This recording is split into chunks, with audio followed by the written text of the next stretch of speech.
You begin as one egg in a drifting cluster, a fragile pocket of life floating through endless blue water.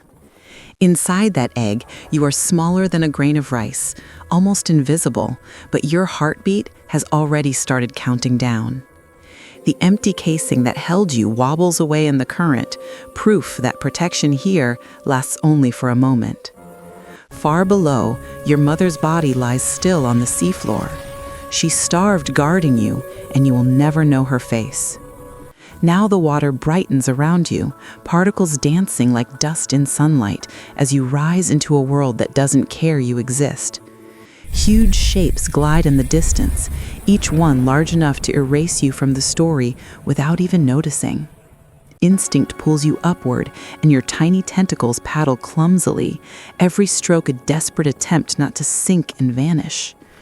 A jellyfish drifts past like a glowing parachute, its trailing ribbons beautiful and lethal enough to dissolve your skin on contact. Before you can admire it, a larval fish explodes into view, jaws wide, seeing you as nothing but a moving speck of food. You twist and spit out a puff of ink so small it barely exists, yet somehow it's enough to make the predator hesitate. The current grabs you and lifts you through your own fading ink cloud, pulling you toward brighter, warmer, more crowded water. Sunlight finally reaches you fully, turning drifting plankton into glitter, and for a second you almost forget everything here wants to eat you. Then you notice the comb jellies, glittering crystal bodies pulsing around you, each one a floating stomach that swallows anything soft and slow. You flatten and pour your body through tiny gaps between their tentacles, feeling death brush past you again and again. A shadow falls over everything as a sardine school rushes overhead, thousands of silver bodies moving like one giant hungry thought. Their speed rips the water around you into chaos, tumbling you end over tentacles until you no longer know which way is up. When the turbulence finally loosens its grip, a small crustacean stares at you with glassy eyes, already measuring how easy you are to crush. You blast backward with a panic jet of water, and its claws snap shut exactly where your head was a heartbeat ago. As you sink into a cloud of drifting plankton, the light fades, and the ocean around you slowly turns from blue to black.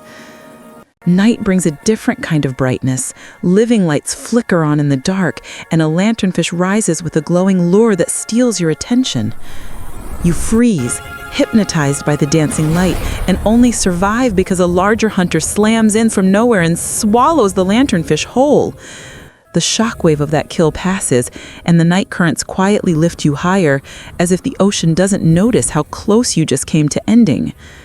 Tiny shrimp-like creatures drift around you like sparks from an invisible fire, and for once, you are the one who reaches out to take a life. You grab one, pull it to your beak, and when you swallow, warmth spreads through your body like someone turned your blood back on. Before that feeling can settle, a storm above tears the surface apart, sending chaos crashing downward into every depth at once. A juvenile tuna rockets past, its sheer speed shredding the water around you so violently it almost peels you off existence.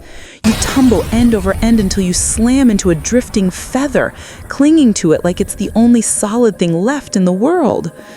Slowly the violence fades, waves calm, and a quiet golden morning filters down, pretending nothing terrible ever happened here.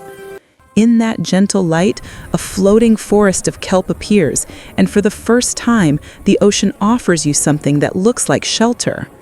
You slip into the waving blades and cling close as a crab larva hunts along the leaves, its eyes tracking for any sign of movement. You lock every muscle, trusting that stillness and camouflage will save you because running here only proves you are worth chasing. When it finally crawls away, you slide deeper into the kelp, discovering other tiny octopuses hiding, each one just as scared as you. Drifting together, you feel the strangest sensation. Not safety, not really, but the knowledge that for a moment you are not alone. That feeling shatters when a barracuda glides into view, silver and silent, designed for the single purpose of ending small lives quickly. The kelp explodes into panic as your siblings flee in every direction, and the barracuda answers by closing its jaws on 3 of them at once. You jet backward into the thickest shadows, body shaking as you press into the kelp and try to become part of the plant. Through gaps in the leaves, you watch the predator rip through your hiding place, turning your temporary home into floating scraps. When it finally vanishes into darker water, the silence left behind feels heavier than the violence that came before it. Time stretches. You stay hidden, feeding on drifting plankton piece by piece, using every small meal to stitch your courage back together. Eventually, your body begins to itch with growth, and thin layers of old you peel away, floating upward as you molt into a slightly new version of yourself. Your tentacles are now longer, their movements less frantic and more deliberate, as if your body is finally learning what it was built to do. That confidence tempts you toward a drifting plastic shape, a fake cave left by creatures from far above that you will never meet. Inside, the light bends wrong, and a fish skeleton floats in the stillness. Every bone whispers that this shelter arrived too late. You reverse out at once, trusting the warning carved into that empty cage and leaving the plastic to drift with its ghosts. When you return to your kelp patch, it's smaller, torn, and frayed, like the ocean has been steadily erasing the only place you felt safe. You cling to the last strong blade, exposed on all sides, a single tiny survivor hiding behind the final page of a torn book. From above, a seagull knifes through the surface, its beak stabbing down so fast that the water itself seems surprised. The strike misses you by a breath, and you jet downward on pure reflex, abandoning the kelp and the idea of shelter with it.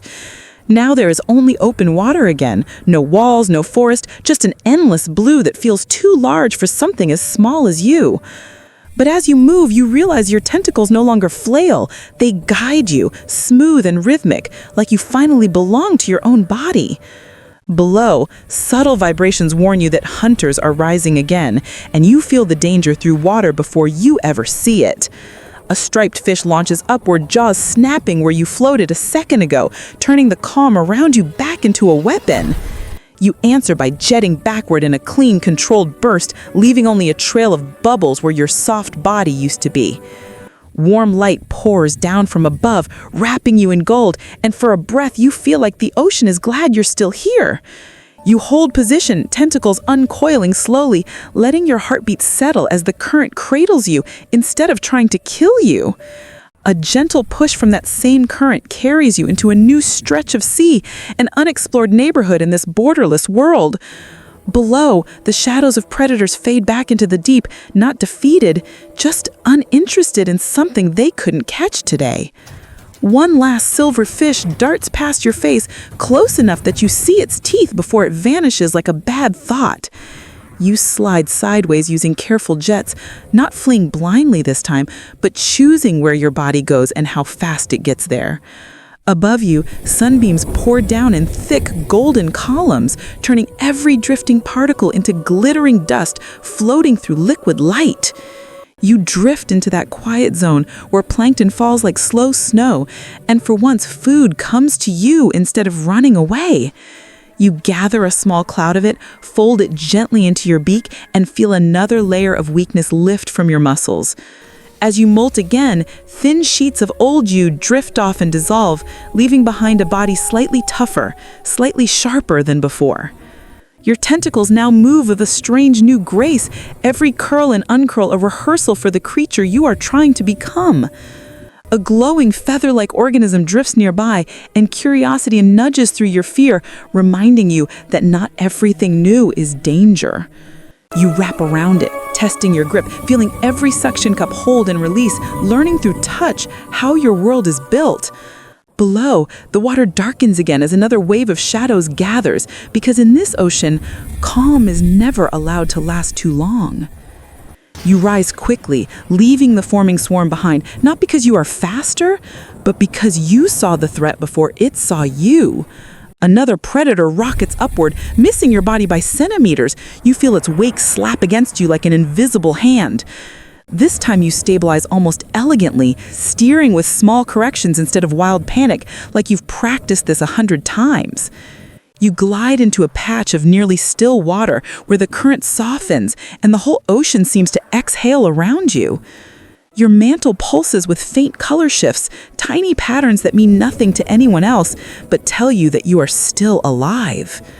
Loose strands of kelp drift again, and you explore them with careful touches, no longer searching for a home, just for understanding. A faint vibration from below interrupts your curiosity, a reminder that something bigger than you is always climbing the water column. You slide behind a fragment of kelp, using it not as a fortress this time, but as a thin veil between you and death.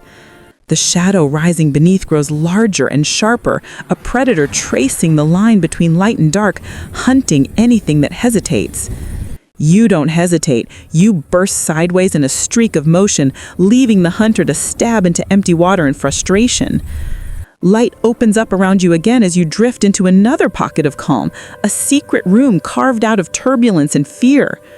You hang there, tentacles floating like ribbons, and for a rare moment, your body and the water around you are moving at the same rhythm. Golden particles swirl in slow spirals, and your tiny form rises through them like a star being lifted by its own glow. Upward, the water grows warmer and gentler, almost welcoming, as if the ocean is offering you one more chance to stay alive. You pause mid-climb, letting your tentacles drift, feeling the quiet press against you like a hand telling you to breathe. But even here, shadows gather again beneath you, reminding you that peace in this place is just danger with softer music. Small hunters rush out one more time, slicing through the beams of light, and you slip aside, leaving them to chase only brightness. You spiral higher, staying just out of reach, learning that sometimes survival is not about speed, but about staying where teeth aren't.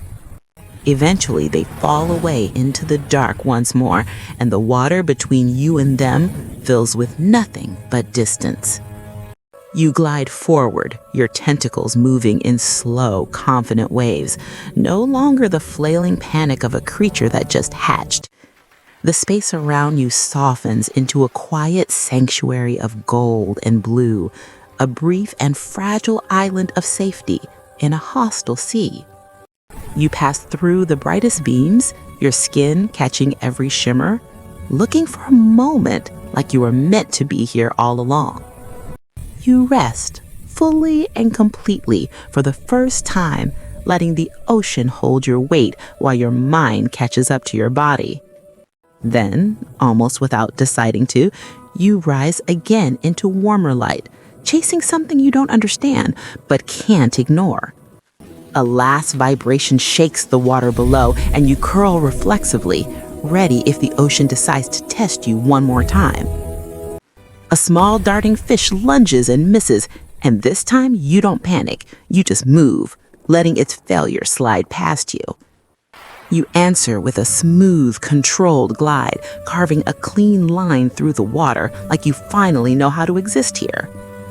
Ahead, the world becomes a glowing corridor, a tunnel of light leading toward a surface you never touched but somehow feel connected to.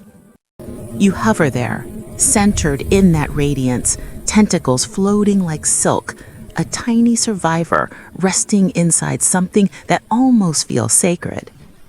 Around you, glowing particles drift like embers, each one a reminder of everything in this ocean that lived briefly and then disappeared. Your silhouette sharpens against the brightest beam, and for once, you don't look like prey. You look like a creature that belongs. You hover just below the surface now, body steady, scars invisible, carrying every narrow escape inside your small, determined frame. You survived your first day in a world designed to erase you. And tomorrow, the ocean will test you again, but this time, you'll meet it knowing you can fight back.